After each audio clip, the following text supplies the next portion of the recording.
Iowa State advanced to its fourth straight NCAA tournament last season and returns 4 of 5 starters to the court this year. One of the biggest changes over the offseason was the addition of head coach Steve Prohm.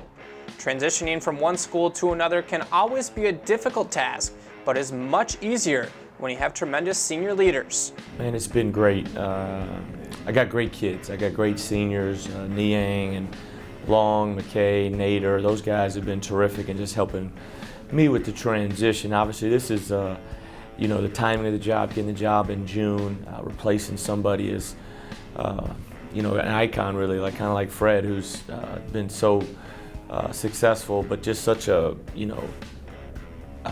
powerful figure in Ames, and so those guys have really helped me with the transition, and so I really appreciate that. But things are going good. I think the biggest thing before a coach even got there was that, we have great team unity.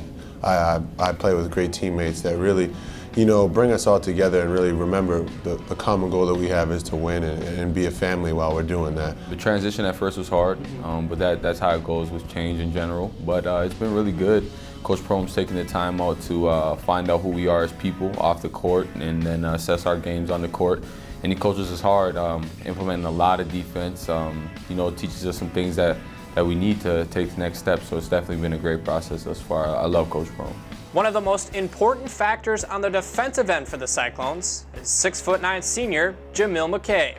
When I meet with the guys individually, I asked everybody, who's our best player?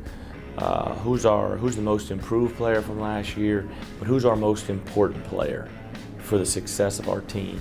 And he, 9 out of 12, 10 out of 14, whatever it was, votes, was dominantly Jamil McKay. He provides such a great defensive presence.